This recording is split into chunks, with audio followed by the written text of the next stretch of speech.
purpose of this proposed policy is to provide fair compensation to individuals who have been wrongly imprisoned by the state of Montana.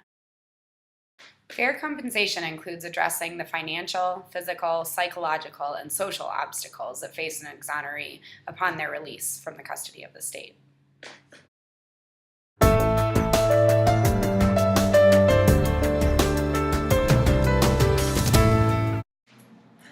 The preconditions for this compensation policy are simple.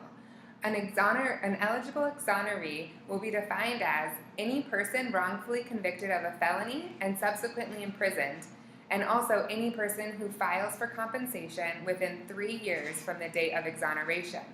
An ineligible exoneree will be defined as any imprisoned person serving concurrent or co-occurring sentences for a felony other than the exonerated crime. If it is proven the exoneree committed perjury in conjunction with prosecution of the crime for which he is being exonerated, confessions prior to conviction are excluded from eligibility. So basically, if you serve time for a crime you did not commit and are exonerated, you'd be eligible for compensation. If you committed perjury without being coerced or forced, you are ineligible for the compensation policy.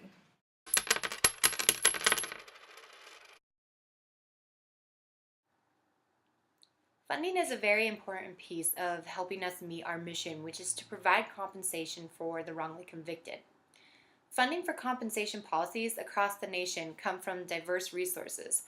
The state of Montana specifically has a self-insurance program that covered the cost of a previous lawsuit brought against the state by Jimmy Bromgard, a wrongfully convicted man who was exonerated of his crime. Though using the self-insurance program is one option for the state of Montana, is not necessarily the best option. According to Dan Lerman, an associate with the Innocence Project, the majority of state statutes provide a compensation through the government's general funds or liability funds. It is proposed that the Montana Department of Justice administers oversight of this policy, and the state of Montana use general funds to meet the financial need of this compensation policy. Using the state's general funds, Montana can ensure that the funding is available for compensation using tax money already coming into the state. When utilizing these general funds, Montana should also adopt a comprehensive policy that includes not only the financial compensation, but also re-entry services for exonerees.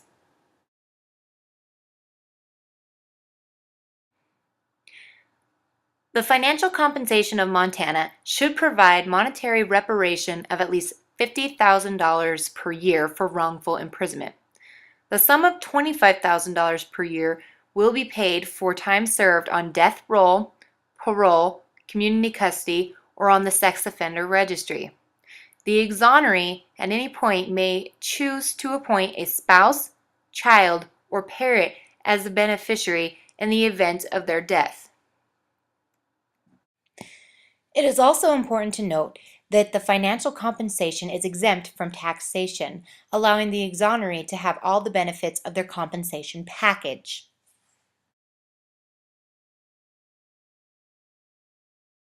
Re-entry services are equally as important when it comes to compensation.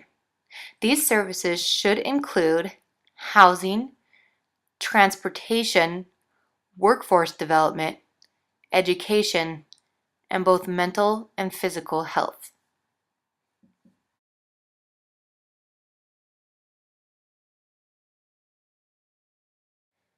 Exonerees of Montana can also expect compensation for all attorney expenses and child support.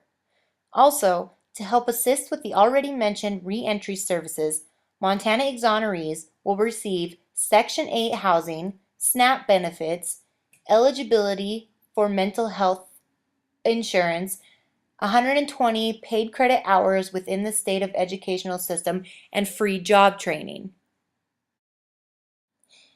Exonerees will also receive an advocate from the Montana Innocence Project to assist with the filing processes for the compensation package, transitional services including establishing case management, and referrals.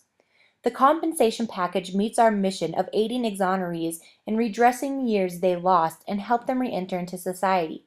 The Innocence Project recommends a comprehension package for those who qualify because no amount of money can make up for the lost years, the trauma of prison life, or the horrible experiences of being falsely branded a murderer, rapist, or thief.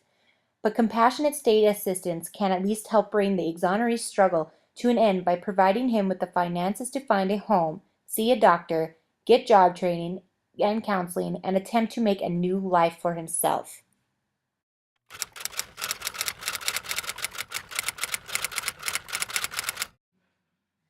The Department of Justice will monitor this compensation policy.